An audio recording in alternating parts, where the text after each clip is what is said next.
Oh, there we go. Okay, have you got me? I've got you. Okay. How you doing, girl? I'm very good. How are you? Yeah, good. There's a few rugby players in my house right now setting up a DJ table. So if you hear any weird loud noises, perfectly normal Monday night. All right. So what? Is there some kind of rave on after this? No, James has decided that as well as being a rugby player and a health and fitness guy who's opening a gym, he's also going to start DJing. So he got one of the rugby boys to make him like a DJ deck table so he doesn't have to bend over because of his bad back. And they've just delivered it pretty much 2 minutes ago. Oh, why not? Normal. Yeah, normal. Totally normal. As you do. And So we wanted to speak about, or I really wanted you on to speak about a number of things, but you work with so many women now and you've written those books, which actually I want to speak to you about as well, because it's so hard to generalize things, but also like even some of the wording you've used in them. So things like toning, or what was the other word? Clean eating. toning in air quotes. Clean eating. Like a lot of people would be like, oh, food shouldn't be labeled as clean or unclean. You've got to remember the audience that we're speaking to know what you mean when you say clean eating, and they also know what you mean when you say toning. And that's what you use, and that's what, you know, even if it's not specifically the right word, like, you know, a middle-aged woman doesn't really want to know about hypertrophy. No. Even though that's what she wants. Yeah. She'd rather you have to say toning. yeah, it was really difficult when I first met with my publisher, and I said, look, you know, I'm happy to use phrases.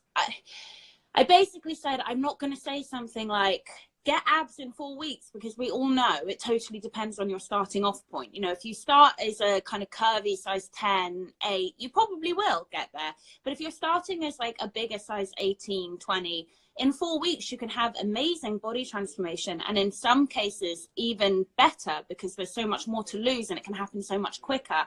But you're not going to guarantee somebody abs in that amount of time. You know, when I'm talking to my mass, you know, gem pop audience, I know that toning isn't a real thing. We all know that toning means a lowered body fat and an increased muscle mass. And actually, ironically, it's probably the hardest body transformation of them all. You know, if somebody says, I want to gain loads of muscle, it's a pretty open and shut training and diet plan. Same for fat loss. But if you're saying I want to look toned, that is a huge melting pot of kind of prep to the point where you can then lose the weight to look toned. So I try and always use air quotes, and I try and always drive that home. But yeah, I think sometimes in order just to get people to sit up and listen in the first place, you do have to use that terminology.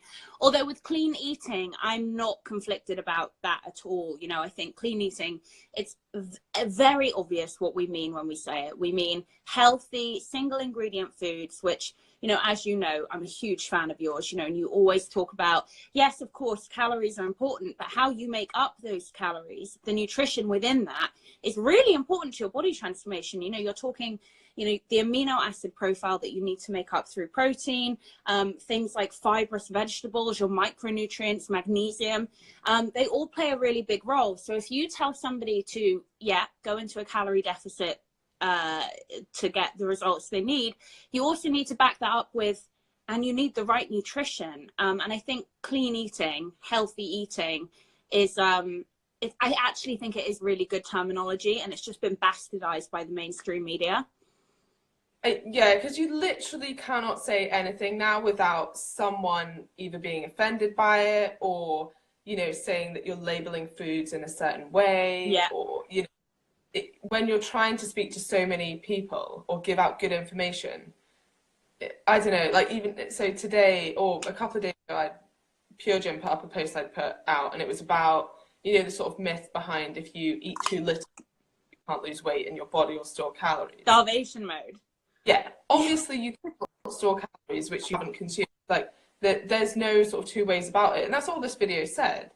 But someone had commented being like, "This is really damaging to people with eating disorders," and you know, like it's still a fact. It's not, yeah, I get it with calories. A lot of people are like, this is really bad advice for people who are obsessive about numbers, the scales, eating far too little calories, every day, especially to support their training.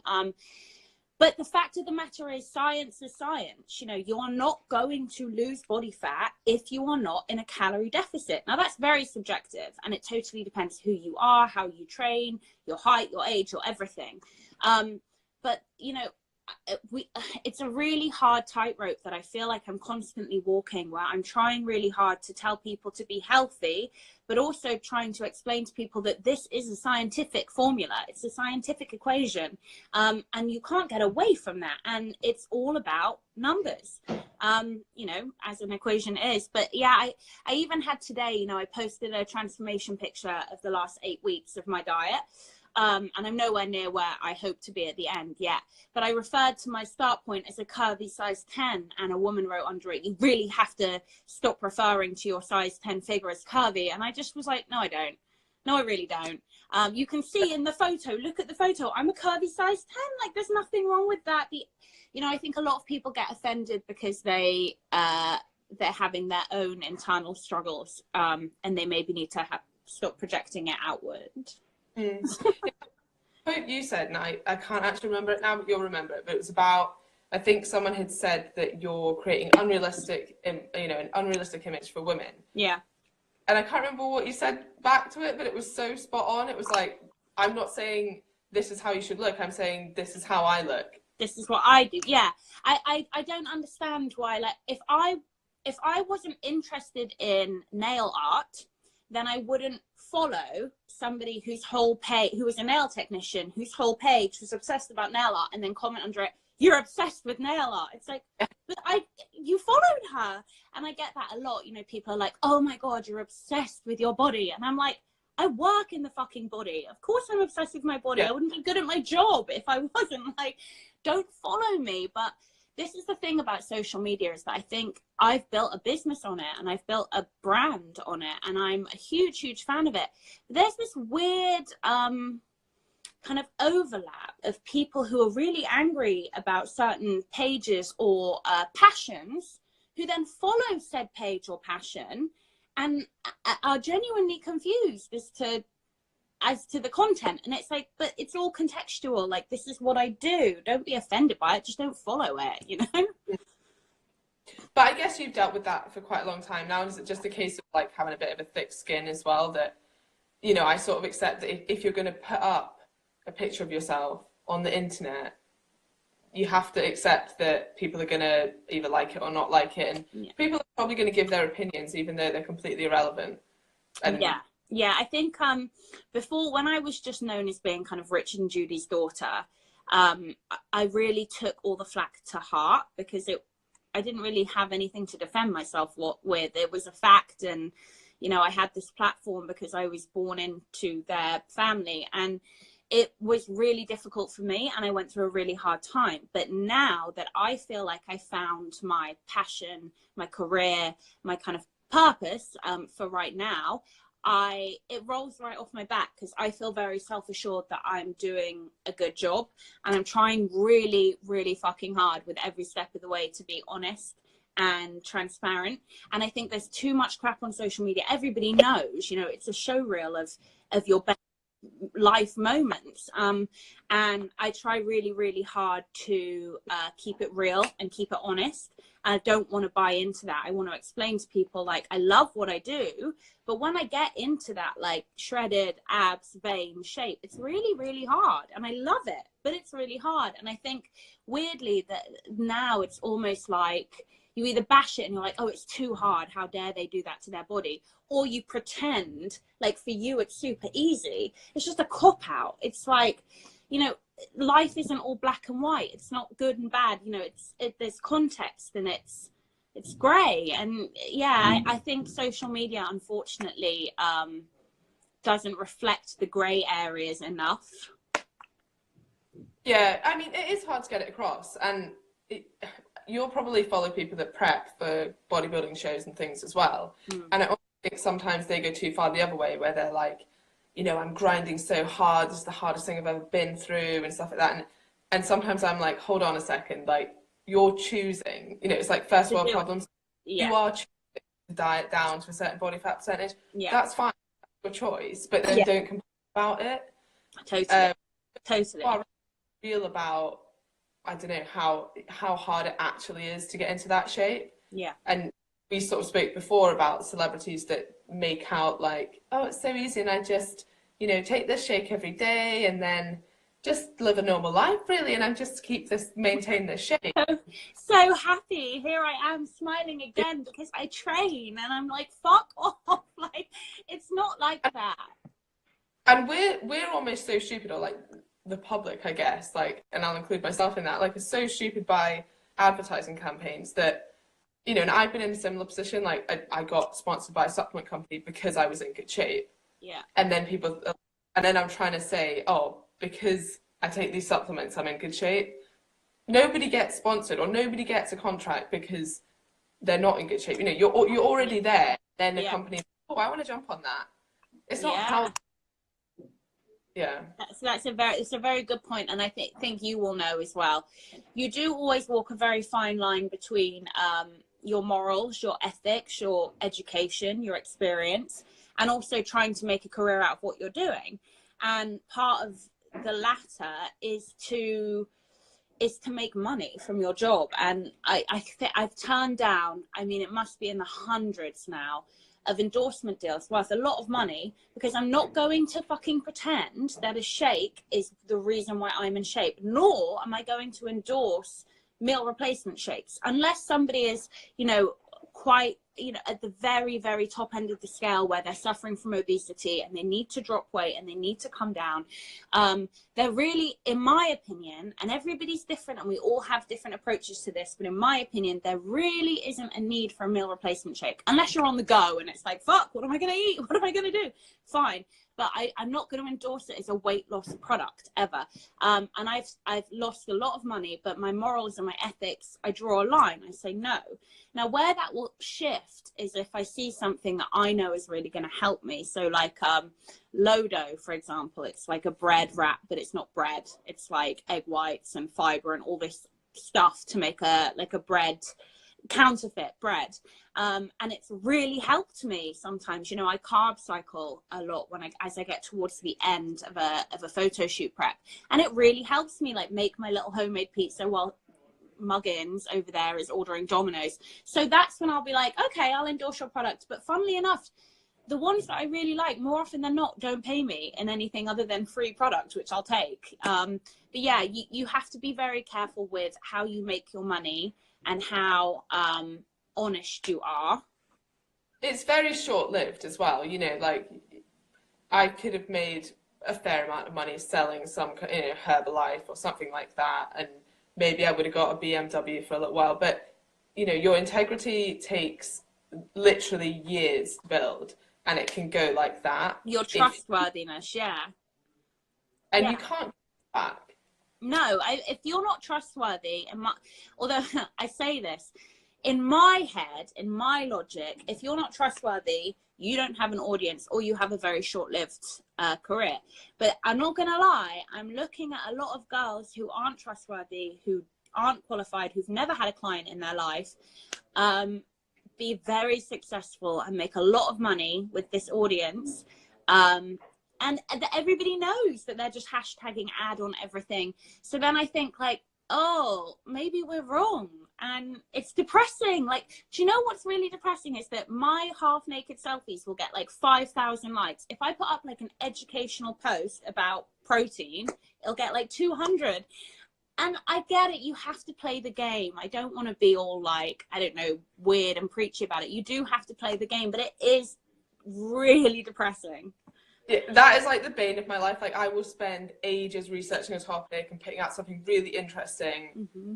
And then, you know, and the people that tend to like it are like either other people in the industry or like people like yourself. And you're like, oh, that's a really good way of putting it. Yeah. But you know, and then I'll put up some selfie and like, bam, you get a load of likes. But then they're not reading your content. And it's the same with, it may look like so-and-so bikini model who always puts up pictures of her bum is doing really well. and they've got maybe, you know, 20 times the following I do, but are they buying from that person? Like, is there the trust there? Well, And that is true. No, and that is a really good point to make. I mean, I have like just under 200,000 followers, and I know that, well, I know for a fact now, especially that I've started releasing books and I have a huge publisher behind me I've got 2 marketing girls that work specifically with me, and they give me fact now that just because you have a huge following, it doesn't necessarily equal returns. It doesn't mean that everybody is actually buying into it. But yeah, I mean, it is quite depressing, but you gotta play the game to make an impact sometimes.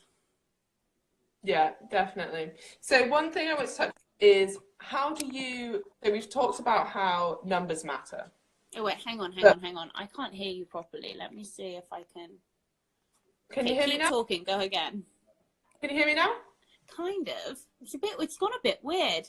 Wait, but let me jump out and then come back in. Yeah, sure. Okay, wait there. You're gonna have to invite me back when I come back in. Okay, I'll try. Okay.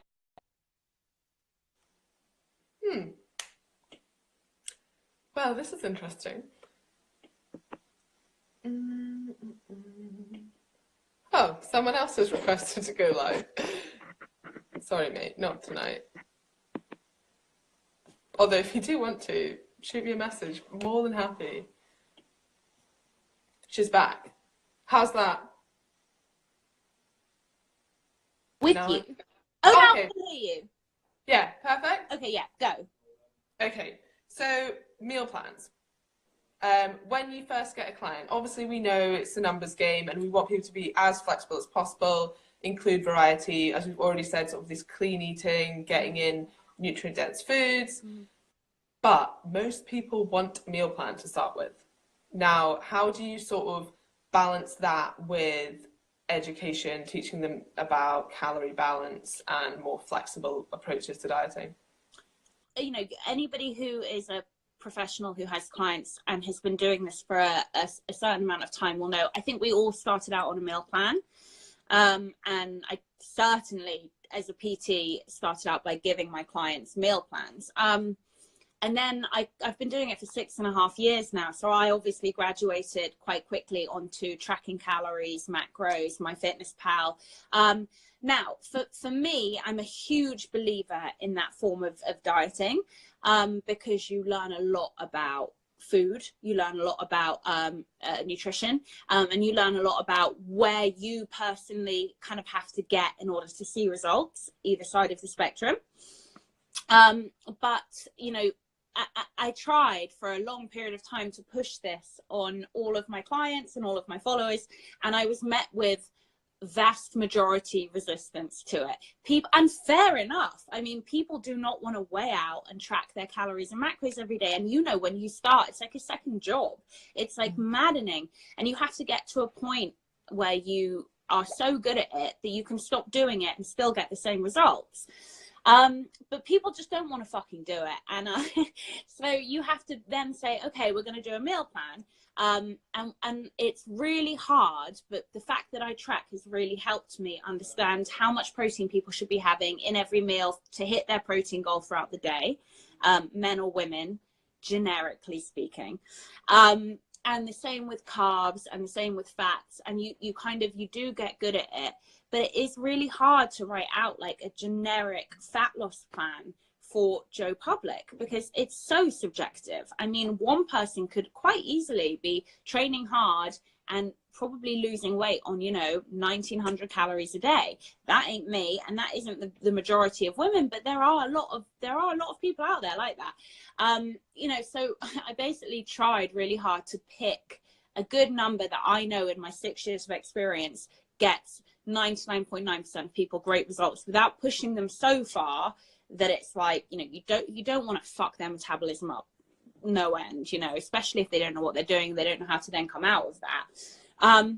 So I basically I started with a protein count for your average woman, and then made sure that I instructed that they have fiber and vegetables in every meal throughout the day. And then I basically structured the carbs and the fats around training or as a part of a carb cycle. So I know that they're nutritionally balanced, that they're in a calorie deficit, and that they're going to see results. But, you know, if someone's going to say to me, like, is that optimal? I will hold my hands up and be like, no, it's very subjective and I'm trying my best. But ideally, you would start tracking your calories and macros, and we would start you out somewhere